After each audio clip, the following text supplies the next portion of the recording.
Robin, are you encouraged by this? Do you think this will lead to the building of more apartments in this country? I don't for 1 minute believe that it will. We've been here before. For the last decade, government has done what the property industry has asked it to do to increase supply, starting from Alan Kelly right up to every single minister to date. And as Sarah said, this is really a repeat of the build to rent. None of these measures succeeded. The height guidelines didn't succeed.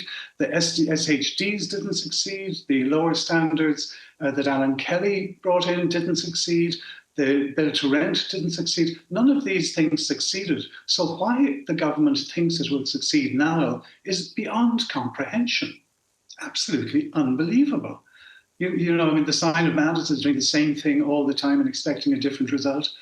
This will not produce supply, produce additional supply, nor will it produce affordable supply. And I'm glad that James mentioned the report that his department did, which was comparators of cost. This notion that our standards are far higher than everywhere else in Europe is nonsense. It's absolute nonsense, as that report shows. And that report says specifically that our costs are in line with European norms, that the only additional is 1% above the cheapest other city that they studied.